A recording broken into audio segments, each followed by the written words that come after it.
Hai semuanya, nama saya Karis Emkalin dan saya dari kelas 10 MIPA 2. Dan saya sekarang mau mempresentasikan mengenai peran Roh Kudus dalam persekutuan.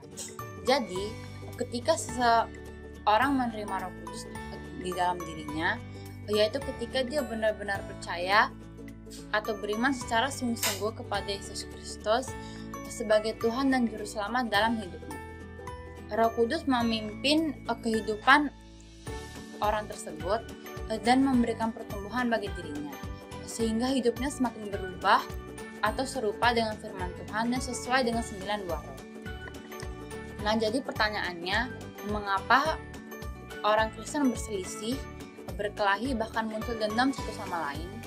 Nah, jadi perselisihan, berkelahi, dan dendam merupakan hal yang wajar. Namun menjadi tidak wajar ketika hal itu terus-menerus berlangsung dan tidak berubah maupun tidak membaik. Kalau demikian halnya, maka yang perlu dipertanyakan, apakah orang-orang tersebut sungguh-sungguh beriman atau percaya kepada Yesus Kristus sebagai Tuhan dan Juru Selamatnya. Nah, yang pertama, peran Roh Kudus dalam persekutuan, yaitu mempersatukan. Nah, jadi ini tuh terdapat di dalam Kisah Para Rasul 2 di ayat 41 sampai 47 dan pada pasal 4 di ayat 32 sampai 37. Nah, masuk ke ciri khas dari hidup jemaat mula-mula. Ada dua. Yang pertama itu bersekutu. Terdapat di dalam Kisah Para Rasul 2 di ayat 42, 44, 46 dan 47. Nah, lalu yang kedua, melayani. Terdapat di dalam Kisah Para Rasul 2 juga di ayat 44 sampai 45.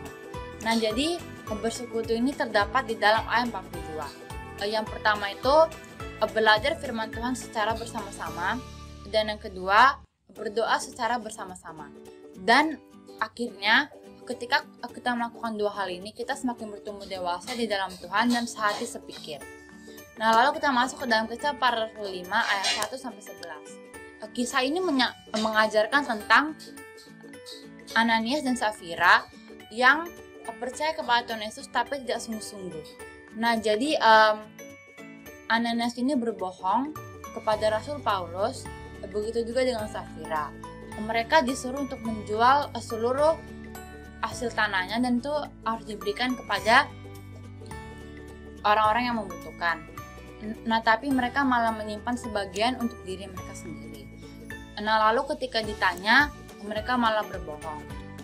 Melalui kisah mereka itu, kita dapat menyimpulkan bahwa orang Kristen sejati adalah mereka yang benar-benar percaya atau beriman kepada Yesus Kristus sebagai Tuhan dan Juru Selamat dalam hidupnya pribadi, sehingga hidupnya mau dipimpin oleh Roh Kudus untuk semakin berubah dan berbuah.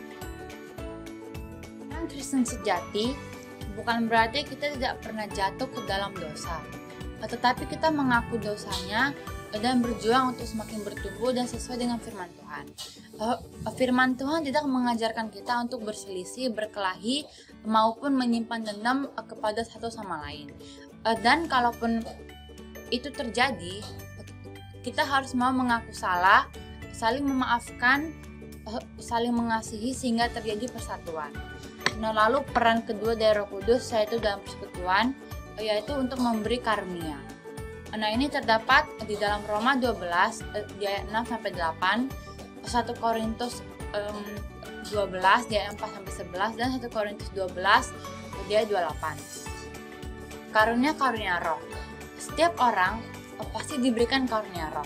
Nah, namun karunia tersebut itu harus kita gunakan untuk kepentingan bersama dengan melayani sesama. Kita sedang memuliakan Allah yang menganugerahkan karunia tersebut kepada kita dengan cara membantu orang di sekitar kita.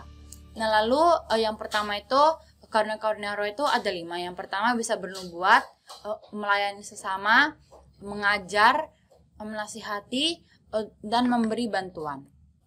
Sekian presentasi dari saya. Jika ada salah kata mohon dimaafkan dan semoga bermanfaat. Oh ya, buat yang nonton jangan lupa subscribe ya. Bye. Thank you.